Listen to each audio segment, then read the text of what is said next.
The walls of Family Worship Center shook not because of a sermon, not because of a choir number, but because of something no one in the audience was expecting.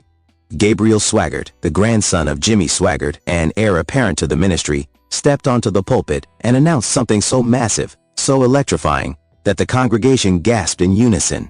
Phones came out, whispers rushed across pews, and within seconds, the church was buzzing. But while the crowd erupted in excitement, one man on stage didn't clap. One man's smile seemed forced, his eyes shifted, his jaw tightened, and his body language screamed louder than any words could. That man? Joseph Larson. And suddenly the question nobody wanted to ask but everyone could see became unavoidable. Was Joseph Larson jealous of Gabriel Swaggart's big moment? The shockwave of Gabriel's announcement. For months, speculation had been growing. Gabriel teased his church family and global audience with the promise of a major announcement coming soon. Some thought it would be about leadership succession. Others assumed it was a new global project, while a few whispered it might even be something deeply personal like a family milestone. On that Sunday morning, Gabriel finally delivered. With fire in his voice and tears in his eyes, he proclaimed that a new chapter for the Swaggart Ministry was unfolding, one that would expand their reach far beyond what anyone had ever imagined. The announcement carried hints of television expansion, new partnerships, and possibly leadership restructuring that could reshape the future of the Swaggart dynasty. The audience leapt to its feet. Applause thundered. People cried. To the faithful, it was a confirmation that God's hand was still guiding the ministry. But while thousands clapped, one man's reaction told a different story. All eyes on Joseph Larson. Joseph Larson has always been a beloved figure within the ministry. With his powerful singing voice and his humble beginnings, he represents the heart of the church. Fans adore him for his sincerity and passion. But what many don't realize is that Joseph has always stood in the shadow of the Swaggart name. While Gabriel inherited not only the family name but also the pulpit, Joseph earned his way through sheer talent and devotion. Yet the hierarchy of Family Worship Center was clear. Gabriel was the leader, Joseph was the singer. So when Gabriel took the spotlight with an announcement that could shape the next generation of the ministry, cameras caught Joseph's expression. His polite clap didn't match the roaring enthusiasm of others. His eyes seemed distant, his lips pressed tightly together. For those watching closely, the message was clear. Jealousy had entered the stage. Why would Joseph be jealous? To understand this tension, you have to go back years.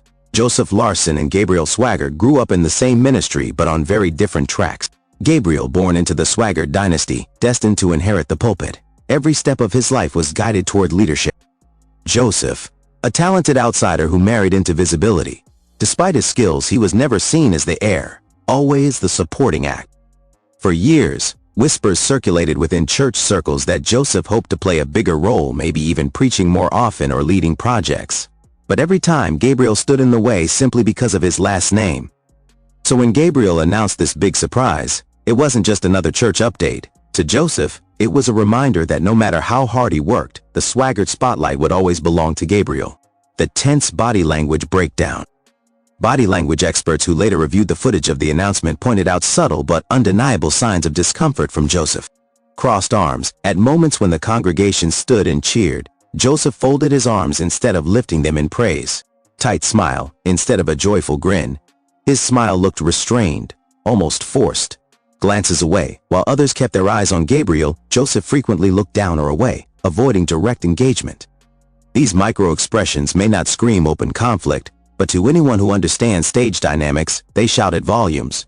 It was as though Joseph's body couldn't hide the jealousy boiling within. Fans noticed the rift. Almost instantly, social media lit up. Clips of the announcement flooded YouTube, TikTok, and Twitter. But it wasn't Gabriel's words that caught attention. It was Joseph's face. Did y'all see Joseph? He did not look happy. One fan tweeted. Another wrote, that wasn't just surprise, that was jealousy. He knows Gabriel's taking over everything. The comments section under Family Worship Center's live stream became a battlefield. Some defended Joseph, saying he was simply caught off guard. Others insisted it was obvious Joseph couldn't hide his envy. The church pews may have been filled with applause, but behind the pulpit, a silent storm was brewing. Gabriel's announcement had brought hope and excitement for the ministry's future, but for Joseph Larson, it may have cracked open old wounds and unspoken rivalries that have existed for years. The Swaggart dynasty versus the Larson legacy. To understand why Joseph's reaction struck such a chord, You have to look at the very structure of Family Worship Center and Jimmy Swaggart Ministries, JSM. The Swaggarts run the empire. Jimmy built it. Francis supported it. Donnie carried it on. Now Gabriel is the heir, the one groomed to be the voice of the next generation. The Larsons, while gifted and deeply respected, have always been part of the outer circle. They minister, they sing, they contribute, but they don't decide. Joseph has been the face of worship for years. His music stirs souls, his voice fills arenas, and his songs stream around the world. Yet when the cameras pan to the pulpit, it is always Gabriel who stands front and center. Some fans even argue that Joseph has a stronger following than Gabriel, at least musically. But in the politics of the pulpit, the name Swaggart outweighs the name Larson. Whispers of competition. Church insiders have long whispered about a quiet competition between Joseph and Gabriel. It's rarely spoken aloud, but it lives in the air. Preaching slots, Gabriel gets the big Sunday mornings. Joseph often gets evenings or youth services. Television time, Gabriel hosts Generation of the Cross. Joseph's appearances are often as a guest, not the star. Leadership opportunities. Gabriel is given authority to announce new directions for the ministry. Joseph is rarely in that position. So when Gabriel unveiled his big surprise announcement, some churchgoers couldn't help but wonder if Joseph felt not only overshadowed, but overlooked. Did Joseph expect his own moment? Another layer to this tension is speculation that Joseph himself had been preparing for a milestone moment. Some close to the ministry suggest he has been planning a new worship project, possibly even a solo venture that would expand his reach outside of JSM. Imagine working tirelessly on your own vision, only for your colleague, who also happens to be the chosen heir, to swoop in with a dramatic announcement that captures everyone's attention. That sting would be enough to spark envy in anyone. And that's the tragedy. Joseph isn't just some singer on the sidelines. He is a powerhouse in his own right. But on that Sunday, Gabriel's announcement made it clear who the star really was in the eyes of the ministry. Social media versus reality. Online, the reactions have been divided into camps. The Gabriel Defenders fans argue that Gabriel earned this moment, that he has carried the weight of leadership for years, and that Joseph should simply be supportive.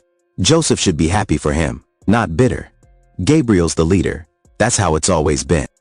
The Joseph supporters, others say Joseph has every right to feel jealous. They argue that his hard work and loyalty deserve recognition beyond the choir loft. Gabriel inherited his spot. Joseph worked for his. Big difference. The neutral observers, a smaller group, claims people are reading too much into Joseph's expression. Maybe he was just tired. Maybe he was just surprised. Not everything is jealousy. But as clips of Joseph's reactions go viral, the debate grows hotter. Fans freeze frame every twitch of his eye, every half smile, every folded arm, searching for proof of jealousy. Behind closed doors. Sources close to the ministry suggest that what we saw on stage may only be the tip of the iceberg. Behind closed doors, conversations about succession and leadership roles have been brewing for months. Some say Joseph hoped to play a larger role in shaping the ministry's future.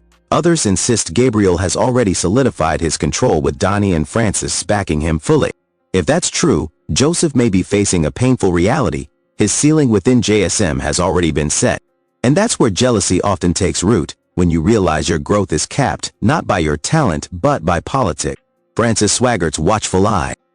One figure who cannot be ignored in this drama is Francis Swaggart, the matriarch of the ministry. Known for her sharp instincts and iron grip on the organization, Francis has always been protective of Gabriel.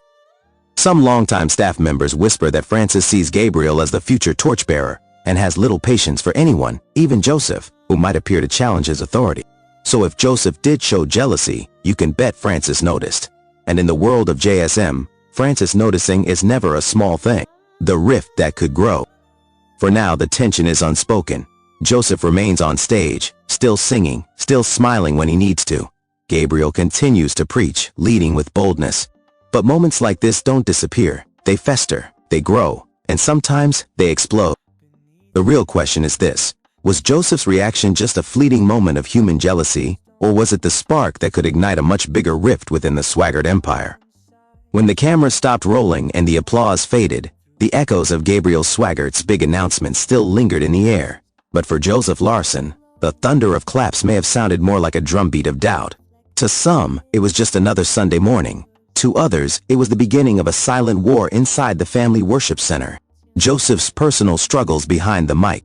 On the surface, Joseph Larson is the picture of success, a worship leader with one of the most recognizable voices in modern gospel, a husband and father of 4, balancing family life with ministry commitments, a man adored by fans who see him as real compared to the sometimes polished image of the Swaggarts. But those closest to Joseph know that life in the shadow of the Swaggart dynasty isn't easy. While he pours his heart out in worship, Joseph has often been passed over for leadership opportunities. He has hinted in private conversations that he sometimes feels boxed in, used for his voice, but never fully recognized for his vision. Imagine the pressure, to lead worship for tens of thousands, to sing songs that shake souls, but then to sit quietly while someone else announces the future of the ministry you've also helped build. That contrast alone could plant seeds of bitterness. Gabriel's growing dominance. Let's face it, Gabriel Swaggart isn't just Jimmy's grandson anymore. Over the past decade, he has transformed into the face of JSM's future. His program Generation of the Cross reaches global audiences. He preaches regularly at Family Worship Center, often taking the prime Sunday morning slot. He represents the next chapter of the Swaggart legacy, making him untouchable in leadership discussions. For Gabriel, the announcement was more than just news. It was a public declaration of his ascendancy. For Joseph, it may have felt like yet another reminder that no matter how high he climbs, the pulpit will always belong to Gabriel. And jealousy in this context isn't petty, it's deeply human. Because at the heart of it, Joseph doesn't just want recognition, he wants respect equal to his contribution. The silent rivalry becomes visible.